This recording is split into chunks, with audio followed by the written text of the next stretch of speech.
வணக்கம். வரலாற்றுல சில பேரோட பேர் கேட்டாலே ஒரு முழு சகாப்தமே நம்ம கண் முன்னாடி வந்து நிக்கும். அந்த மாதிரி ஒருத்தர் தான் மலாக்காவோட பொற்காலத்தையே தனியாளா செதுக்குன துன் பெராக். வாங்க, அவரோட கதையை பத்தி தான் நாம இன்னைக்கு விரிவா பார்க்க போறோம். நீங்களே யோசிச்சு பாருங்களேன். ஒரு பெரிய சாம்ராஜ்யம் அதோட உச்சத்துக்கு போகுதுன்னா அதுக்கு பின்னாடி யார் இருப்பா? ஏதோ ஒரு சக்தி இருந்தே ஆகணும் இல்லையா? மல்லாக்காவோட கதையில அந்த சக்தி யாரு? அந்த பொற்காலத்துக்கு மூளையா செயல்பட்டது யாரு? வாங்க, இந்த கேள்விக்கு பதில் தேடலாம்.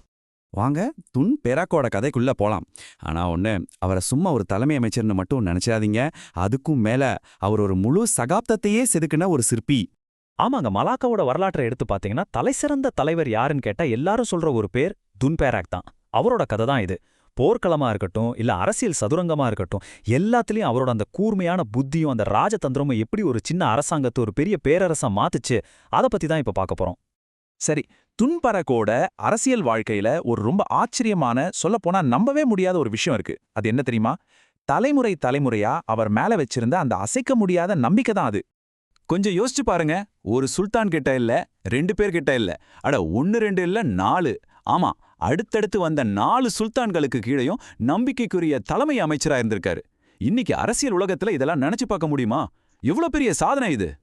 இப்படி இத்தனை வருஷம் அவர் வேலை செஞ்சதுனால அவர் அந்த தேசத்தோட ஒரு அசைக்க முடியாத தூண் மாதிரி ஆயிட்டார். சுல்தான்கள் வந்தாங்க போனாங்க, ஆனா துன்பேராக்குங்கிற அந்த அஸ்திவாரம் மட்டும் அப்படியே இருந்துச்சு. அந்த காலத்துல எவ்வளவு பிரச்சனைகள் வந்தாலும் மலாக்கா ஸ்திரமா நின்னதுக்கு அவரோட அந்த தலைமை தான் காரணம். நிர்வாகத்துல இவ்வளவு அமைதியா இருந்த துன்பேராக்குக்கு இன்னொரு முகமும் இருந்துச்சு. அட ஆமாங்க, அவர் ஒரு பயங்கரமான மிலிட்டரி ஸ்ட்ராட்டஜிஸ்ட். குறிப்பா சொல்லணும்னா, அப்போதைய பெரிய சக்தியா இருந்த சயாம் படைகளுக்கு எதிராக அவர் செஞ்சதெல்லாம் உண்மையிலே வரலாற்றுல பொன்னெழுத்துல பொறிக்க வேண்டிய விஷயங்கள். அந்த காலத்துல சயாம் பேரரசுனா சும்மா இல்ல, அவங்கள ஜெயிக்கவே முடியாதுன்னு எல்லாரும் பயப்படுவாங்க.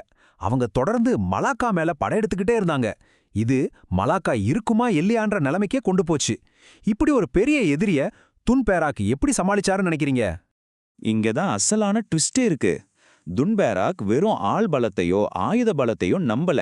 அதுக்கு பதிலா தன்னோட மூளைய ஒரு கூர்மையான ஆயுதமா பயன்படுத்தினார்.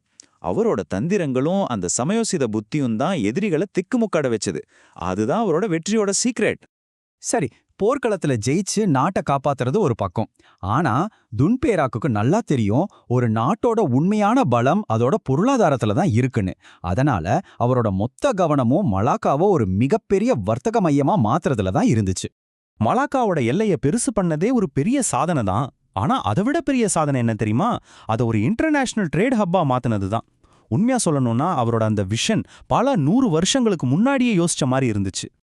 அவர் தலைமையில இருந்தப்போ மலாக்கா கிழக்குக்கும் மேற்குக்கும் நடுவுல ஒரு பரபரப்பான வர்த்தக பாலமா மாறிடுச்சு. கப்பல்கள் வந்து போய்கிட்டே இருக்கும். ஆனா விஷயம் அதோட முடியல. புதுசா கத்துக்க விரும்புறவங்களுக்கு அது ஒரு பெரிய கல்வி மையமாவும் இருந்துச்சு. இதனால அந்த பகுதியிலேயே மலாக்காவை அசைச்சு பார்க்க முடியல. சரி, இவ்ளோ பெரிய விஷயங்களை செஞ்ச அந்த மனுஷன் நிஜத்துல எப்படிப்பட்டவர்? அவரோட குணங்கள் என்னவா இருந்துச்சு? வாங்க, அதையும் கொஞ்சம் பார்த்துடலாம். முதல்ல அவரோட அறிவு. அவர் எப்பவுமே உணர்ச்சி வசப்பட்டு எந்த முடிவும் எடுக்க மாட்டாரு. எல்லாத்தையும் ஆழமா யோசிச்சு அறிவோட அடிப்படையில தான் முடிவெடுப்பார். அவரோட எல்லா ஸ்ட்ராட்டஜிக்கும் இதுதான் ஒரு பலமான ஃபவுண்டேஷனா இருந்துச்சு. ரெண்டாவது அவரோட விசுவாசம். ஆனா இது சும்மா சுல்தானுக்கு விசுவாசமா இருக்கிறது இல்ல, இது மலாக்காங்கிற அந்த நாட்டு மேல வச்சிருந்த விசுவாசம். அவருக்கு தனிப்பட்ட ஆளுங்களை விட நாட்டோட நல்லதுதான் எப்பவுமே முக்கியமா இருந்துச்சு. கடைசியா அவரோட நிதானம்.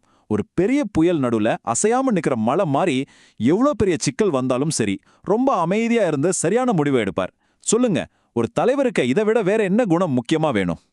ஆக அவரோட அந்த அரசியல் ஸ்திரத்தன்மை, அந்த மிலிட்டரி ஸ்ட்ராட்டஜி, அந்த எக்கனாமிக் விஷன், அப்புறம் அவரோட தனிப்பட்ட குணங்கள், இது எல்லாத்தையும் ஒன்னா சேர்த்து பார்க்கும்போது துன்பேராக் யாருங்கிற கேள்விக்கு ஒரே ஒரு பதில் தான் நமக்கு கிடைக்குது.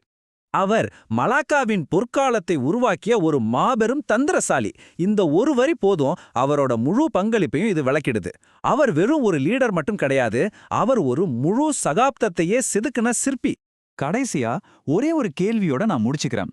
ஒரு தலைவரோட உண்மையான மரபு எதுன்னு நீங்க நினைக்கிறீங்க? அவங்க கட்டின பெரிய பெரிய கோட்டைகளா, இல்ல அவங்க உருவாக்குன ஒரு செழிப்பான சமுதாயமா? துன்பேராக்கோட வாழ்க்கை நமக்கு என்ன சொல்லுது? இத பத்தி நீங்க என்ன நினைக்கிறீங்கன்னு கொஞ்சம் யோசிச்சு பாருங்க.